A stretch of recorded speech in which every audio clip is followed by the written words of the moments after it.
السلام علیکم میرے پیارے ریڈرز اور لسنرز، آپ دیکھ رہے ہیں ناول شارٹ سرکٹ قسط نمبر 8۔ جینے کا تو سہارا، تو ہی روشنی، کہتا ہے ہر ستارہ میری تو چاندنی، ہم جدا ہو جائیں ایسا ممکن نہیں۔ ایک ماحول بنا ہوا تھا، ہاتھوں میں گٹار تھامے وہ بڑے جذب کے عالم میں گا رہا تھا۔ درمیان میں لکڑیوں پر آگ بھڑکی ہوئی تھی، ارد گرد رنگ برنگے مشروبات کی کینس تھامے لڑکے اور لڑکیاں اس کا گانا انجوائے کر رہے تھے۔ نگاہوں میں اس پری پیکر کا عکس تھا جس نے اسے آج چھو کر سندل کر دیا تھا۔ اس کی آواز بھی بہت خوبصورت تھی۔ گانے کے ختم ہوتے ہی تالیوں کے شور میں سلطان کو داد دی گئی، لیکن ابھی وہ اس خیال کے سحر سے آزاد نہ ہو پایا تھا جہاں وہ اور نیلم ساتھ گا رہے تھے۔ ارے بھائی، ہوش میں بھی آ جائیے سلطان جی، گانا تو ختم ہو گیا لیکن گایا کبھی بھی گم ہے۔ یاسر نے سلطان کو وسکی سے بھرا ایک گلاس تھمایا۔ آج سب دوستوں نے مل کر گیٹ ٹوگیدر کا پلان کیا تھا۔ یہ سلطان کا فارم ہاؤس تھا جہاں اس وقت وہ اور اس کے دوست شیشہ، شراب اور گلوکاری سے لطف اندوز ہو رہے تھے۔ انسان کی بھی فطرت ایک عجیب معمہ ہے۔ بعض اوقات انسان گناہ کا اتنا عادی ہو جاتا ہے کہ اس گناہ کو گناہ سمجھنا ہی چھوڑ دیتا ہے، یہاں تک کہ نسل در نسل انہی کاموں میں لگا رہتا ہے اور اسے اپنے لیے نارمل زندگی کا حصہ بنا کر سمجھنے لگتا ہے کہ اس کے بارے میں اس سے پوچھا نہیں جائے گا۔ سلطان کے لیے بھی بیئر، وسکی، برانڈی ایسی تھی جیسے پانی۔ وہ بظاہر دل کا نرم اور احساس کرنے والا نوجوان تھا، لیکن ان حرام چیزوں کو زندگی کے کسی حصے میں حرام نہ سمجھا۔ وجہ یہ تھی کہ کبھی کسی نے بتایا ہی نہیں کہ حرام اور حلال میں فرق کیا ہوتا ہے۔ بچپن سے یوں ہی زندگی گزارنے کی عادت تھی۔ باہر ممالک جاتے، کسی بھی ریسٹورینٹ میں بیٹھ کے کچھ بھی کھا لیتے۔ ماں باپ نے بس ایک ہی بات بارہا سکھائی کہ پیسہ سب کچھ ہے، آپ کا اسٹیٹس آپ کی پہچان ہے۔ سلطان کو تو پیاس لگنے پر بھی بیئر ہی پینا پسند کرتا تھا۔ البتہ لڑکی بازی اسے خود پسند نہ تھی۔ شاعرانہ مزاج کے اس نوجوان کو ویسے تو کوئی ریسٹرکشن نہ تھی کہ عورتوں سے دوستی نہ کرے، لیکن وہ خود ہی ان کاموں سے بچتا تھا۔ وہ ون وومن مین کہتا تھا خود کو۔ اس کے سرکل میں بہت سی لڑکیاں اس سے دوستی کی خواہش مند تھیں، لیکن اسے تو اپنے خوابوں کی شہزادی کا انتظار تھا جو شاید اسے مل چکی تھی۔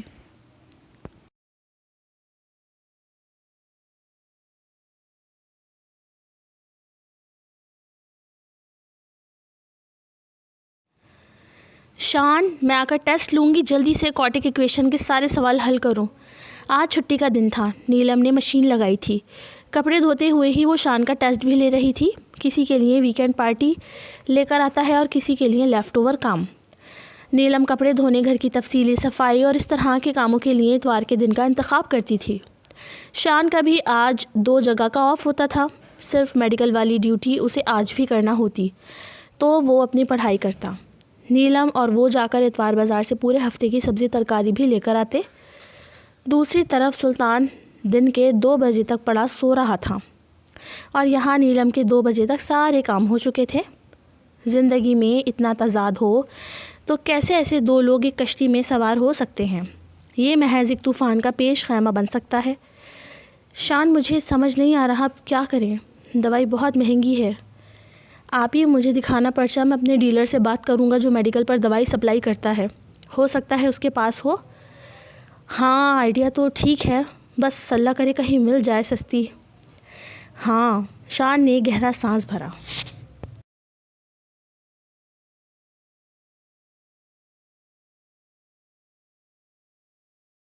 نیلم، ناشتہ کر لو جلدی، ٹھنڈا ہو رہا ہے۔ نیلم فریش سی صاف ستھرے عبائے میں کچن میں داخل ہوئی، چائے کا کپ اجلت میں اٹھا کر منہ کو لگایا۔ ناشتہ کرو، خالی پیٹ چائے کیوں چڑھا رہی ہو؟ مما نے غصہ کیا تھا۔ مما ناشتہ پیک کر دیں، میں اسکول میں جا کر کھا لوں گی، وہ بھی شاید بھوکا جاتا ہے۔ دل میں نیلم نے سلطان کے بارے میں نتیجہ اخذ کیا تھا، جبکہ حقیقت اس کے برعکس تھی۔ سلطان اپنی لگژری کار میں کافی کا کپ تھامے اور ایووکاڈو چیز سینڈوچ کے ساتھ اسکول کے لیے ہی نکلا تھا۔ راستے میں ایک انتہائی مہنگا اور صحت بخش ناشتہ کرتا ہوا۔ ساری رات اس کی آنکھوں میں کٹی تھی۔ پورا 1 دن ہو گیا تھا اسے دیکھے ہوئے، اب محض تصویروں اور آواز سے کام نہیں چل پا رہا تھا۔ اس سے نیلم سے ملنے کی جلدی تھی۔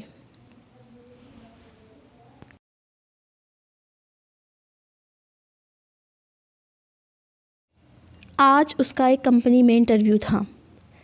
واحدہ، میری تعلیم کی وجہ سے کوئی مسئلہ تو نہیں ہوگا؟ ارے نہیں بھائی، وہاں کوئی کام ہی ایسا نہیں ہے تعلیم کا۔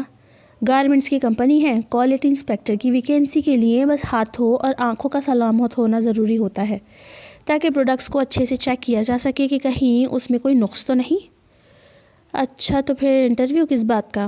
یہ کوئی اتنا مشکل کام تو نہیں ہے؟ نہیں، انٹرویو تو ہر کمپنی میں ہوتا ہی ہے۔ چلو دیکھتے ہیں۔ نیلم اور واحدہ ساتھ ایک کمپنی میں انٹرویو دینے جا رہی تھی۔ واحدہ کے کسی کزن نے یہ جاب بتائی تھی۔ وہ لوگ استقبالیہ پر بیٹھے انتظار کر رہے تھے۔ پھر نیلم کا نام پکارا گیا۔ وہ اللہ کا نام لے کر اس آفس میں داخل ہوئی جو آفس کم اسٹور زیادہ لگ رہا تھا۔ وہ کوئی ایسی بڑی ملٹی نیشنل کمپنی نہ تھی۔ چھوٹی سی ٹیبل پر چائے اور بسکٹ رکھے تھے۔ میز کے پیچھے ایک ادھیڑ عمر شخص بیٹھا اس چائے بسکٹ سے انصاف کر رہا تھا۔ نیلم کو دیکھ کر اس کا منہ تک بسکٹ لے جاتا ہاتھ رکا۔ 1 منٹ کی تاخیر ہوئی تو وہ چائے سے بھیگا ہوا بسکٹ ناراض ہو کر نیچے گر پڑا۔ بسکٹ کا بقیہ حصہ بھی اس شخص نے فرش پر دھر دیا اور ہاتھ جھاڑ کر سیدھا ہوا۔ آئیے آئیے، نیلم اتنے تمیز سے مخاطب کیے جانے پر ٹھٹکی۔ اس آدمی کی آنکھوں میں ایک الوہی سی چمک تھی۔ وہ نیلم کو مسکرا کر دیکھ رہا تھا۔ جی سر، نیلم کے کہنے پر جیسے وہ ہوش میں آیا۔ تو آپ کیا کیا کر سکتی ہیں مس؟ اس نے فقرہ ادھورا چھوڑا۔ غالباً نام وہ نہیں جانتا تھا۔ نیلم نے اپنا نام بتایا تاکہ مقابل کی مشکل آسان ہو۔ اوہو، بالکل پرفیکٹ ہے آپ کا نام تو، آنکھوں سے ملتا جلتا۔ وہ باقاعدہ فلرٹ کر رہا تھا۔ نیلم نے اگنور مارتے ہوئے برداشت سے کام لیا۔ اسے نوکری چاہیے تھی۔ وہ جانتی تھی کہ مردوں کے معاشرے میں کام کرنا آسان نہیں۔ اس سے پہلے بھی وہ 2 جگہوں پر اپنی سی وی بھیج چکی تھی، لیکن NIC نہ ہونے کی وجہ سے انٹرویو تک بھی نہ پہنچ سکی۔ سب نے منع کر دیا۔ وہ ہر حال میں یہ نوکری حاصل کرنا چاہتی تھی۔ میں یہاں کوالٹی انسپیکٹر کی نوکری کے لیے انٹرویو دینے آئی ہوں۔ نیلم کے جواب نے اس چھڑکی کو بدمزہ سا کر دیا تھا۔ ارے وہ تو ادھیڑ عمر تجربے کار عورتوں کے لیے ہے ویکینسی۔ میں آپ کو 50,000 روپے مہینہ سیلری کے عوض اپنی سیکریٹری بنانا چاہتا ہوں۔ یہ یہاں سائن کر دیں، میں باقی اپوائنٹمنٹ لیٹر کا متن بعد میں لکھوا لوں گا۔ اس شخص نے خالی پیپر پین سمیت نیلم کے سامنے کیا، جیسے وہ نہ کرنے کا نہ ہی حق رکھتی ہے، نہ ہی یہ سنہری موقع چھوڑے گی۔ نیلم نے ابھی تک شرافت کا دامن ہاتھ سے چھوٹنے نہ دیا۔ ظاہر ہے مجبوری تھی۔ سر، یہ پیپر پین آپ اپنے پاس رکھیے، میں کسی کی پرسنل اسسٹنٹ نہیں بن سکتی، مجھے آپ فیلڈ میں کسی ویکینسی پر جاب دے دیجیے۔ یہ سن کر اس آدمی کے چہرے کے زاویے کچھ تبدیل ہوئے۔ تو 50,000 کم ہے غالباً، تم بتا دو کتنے لوگی؟ اس شخص نے بغیر کسی لگی لپٹی کے ہی ڈائریکٹ نیلم کا دام لگانا چاہا اور ساتھ پرسنل اسسٹنٹ کا مطلب بھی سمجھا دیا۔ سر، آپ غلط سمجھ رہے ہیں، جاب لینے آئی ہوں، اپنا سودا کرنے نہیں۔ نیلم نہ چاہتے ہوئے بھی تلخ ہوئی، لیکن بدتمیزی اس نے ابھی بھی نہیں کی تھی۔ یار بور مت کرو، بتاؤ نا۔ اب اس شخص نے لمٹ کراس کرتے ہوئے اپنی کرسی سے اٹھ کر نیلم کی کرسی کے پیچھے آ کر دونوں ہاتھ اس کے کندھے پر رکھے۔ یہ حد تھی۔ نیلم نے سامنے پڑا وہی چائے کا کپ اٹھا کر اپنے پیچھے کھڑے شخص کے منہ پر محلول سمیت دے مارا۔ چائے تو بدقسمتی سے ٹھنڈی ہو گئی تھی، لیکن کپ وہ اس کی ناک پر لگا۔ نیلم اٹھ کر باہر جانے لگی تو اس شخص نے نیلم کو ایک گندی گالی دے کر اس کا بازو دبوچا اور اپنی طرف کھینچا۔ اتنی پارسا ہے تو گھر میں بیٹھ، تجھے تو میں چھوڑوں گا نہیں۔ نیلم نے کسی کا لحاظ کرنا سیکھا ہی کہاں تھا۔ اس نے بھی بڑی ہی بے دردی سے اپنا گھٹنا اس شخص کے دونوں پیروں کے درمیان زور سے مارا اور اس کے منہ پر تھوک کر بولی، چل نکل حرامی، اپنے ماں کو جا کر چھیڑ، نسل کے نیچ۔ Beep beep. باہر نکلتے ہوئے اس نے مزید گالیوں کا بازار لگایا، واحدہ کا ہاتھ پکڑا اور اس کارخانے نما کمپنی سے نکلتی چلی گئی۔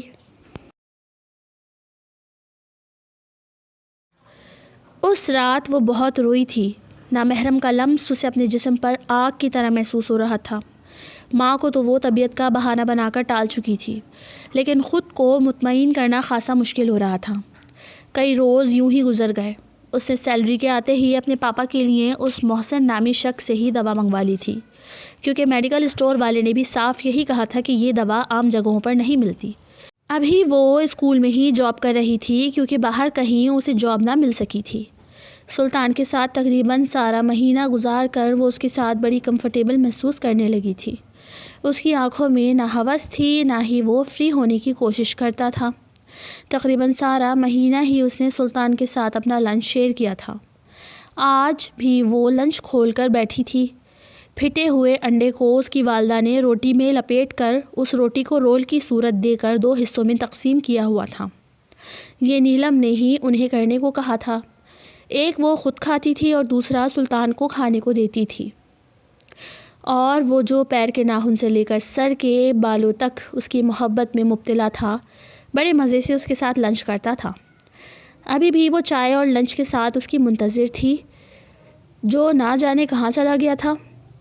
مس، یہ آپ کے لیے۔ نیلم نے اس کی آواز پر سر اٹھا کر اسے دیکھا، جس کے ہاتھ میں چاکلیٹ تھی۔ نیلم نے حیران ہو کر پوچھا، یہ کیوں؟ لیکن اسے تھاما نہیں۔ مس پلیز لیجیے تو صحیح، سلطان کہتا ہوا اس کے سامنے بیٹھ گیا۔ نیلم نے وہ اس سے لے لی اور سائڈ پر رکھ دی۔ بہت شکریہ، وہ بولا۔ کیا مطلب؟ نیلم نے پھر پوچھا۔ بس شکریہ، تھینک یو سو مچ، وہ مسکرا رہا تھا۔ پر کس لیے؟ نیلم اب زچ ہو رہی تھی۔ اس کا ٹیمپر بہت کم تھا۔ اچھی بات یا چھیڑنے والا مذاق بھی اسے فوراً زچ کر کے رکھ دیتا تھا۔ خیر، سلطان نے اسے زیادہ نہیں ستایا۔ یہ آپ جو روز مجھے کھانا کھلاتی ہیں اس کے لیے تھینک یو ہے۔ نیلم کے چہرے پر مبہم سی مسکراہٹ نمودار ہوئی اور فوراً غائب بھی ہو گئی۔ اس نے رول کا ایک پیس اٹھاتے ہوئے کہا، اس کی ضرورت نہیں تھی، پیسے کیوں ضائع کیے، تمہاری امی کے علاج میں کام آتے۔ اوہو، 100 روپے سے کچھ نہیں ہوتا، آپ کھائیں گی تو مجھے اچھا لگے گا۔ ویسے بھی مجھے پہلی سیلری ملی ہے۔ اس نے جھوٹ بولا، اسے کوئی سیلری نہیں ملتی تھی، بلکہ وہ ہر 10 دن بعد سر سہیل کو پیسے دیا کرتا تھا۔ سلطان، میں شاید بہت سخت مزاج لگتی ہوں لوگوں کو، بد زبان، بد لحاظ، لیکن میں ہمیشہ سے ایسی نہیں تھی۔ نیلم نے سلطان کے سامنے اپنے دل کے الفاظ رکھے تھے۔ سلطان کا منہ میں گھومتا نوالا رکا۔ وہ اس کی مدھر آواز میں کہی اس بات کو سانس روکے سن رہا تھا۔ میرے پاپا کو کینسر ہو گیا ہے، میں ان کے لیے کچھ خاص کر نہیں پا رہی۔ جب وہ ٹھیک تھے تو انہوں نے ہمیں بہت اچھی زندگی دی، کھانا پینا، بہترین پہننا اوڑھنا۔ انہوں نے ہمیں زمانے کی ہوا نہیں لگنے دی، اپنے پروں میں چھپا کر رکھا۔ لیکن اب وہ بیمار ہیں اور میں بہت اچھا علاج کروانا چاہتی ہوں ان کا، لیکن یہ معاشرہ، یہاں کا جھوٹ، ہوس، فریب، سب نے مل کر مجھے ایسا بنا دیا ہے، میں کچھ نہیں کر پا رہی۔ نہ جانے کب اس کے نیلے نین کٹورے آنسوؤں سے لبریز ہوئے اور ایک نادیدہ موتی ان سے آزاد ہوا۔ اس نے بے دردی سے آنسو رگڑے تھے۔ مجھے جھوٹ اور جھوٹ بولنے والوں سے سخت نفرت ہے۔ میں انسانوں کے اتنے روپ ان چند سالوں میں دیکھ چکی ہوں کہ کسی پر بھروسہ نہیں ہوتا، خاص طور پر امیر، جن کے پاس ذرا 2 پیسے ہوتے ہیں تو وہ مجھے ایسے زہر لگتے ہیں کہ بس، نہ جانے خود کو کیا سمجھتے ہیں، زمینی خدا، فرعون کہیں کے۔ وہ بول رہی تھی یہ سوچے سمجھے بغیر کہ وہ امیروں کی برائی ایک امیر زادے سے ہی کر رہی ہے۔ اس کی نظر میں بہت سے لوگوں کا عکس گھوم رہا تھا، رشتہ دار، فیکٹری مالکان، یہاں تک کہ میم رضیہ بھی۔ مجھے اندازہ ہے کہ تم بھی میرے جیسے ہی حالات سے گزر رہے ہو، لیکن ایک بات یقین سے کہہ سکتی ہوں کہ تم مرد ہو، یہ تمہارے پاس ایک مثبت پوائنٹ ہے۔ عورت ہو کے اس معاشرے میں سروائیو کرنا بہت مشکل ہے۔ وہ اس دن کو دل ہی دل میں کوستی ہوئی بولی، جب اس شخص نے اسے اپنی پرسنل اسسٹنٹ یعنی پرسنل پروسٹیٹیوٹ بننے کی آفر کی تھی۔ وہ بہت مشکلوں سے اس بات کو نظر انداز کرنے میں کامیاب ہوئی تھی، لیکن اس شخص کے عمل نے امیروں کے لیے اس کی دل میں اس پھانس کو مزید پختہ کر دیا تھا۔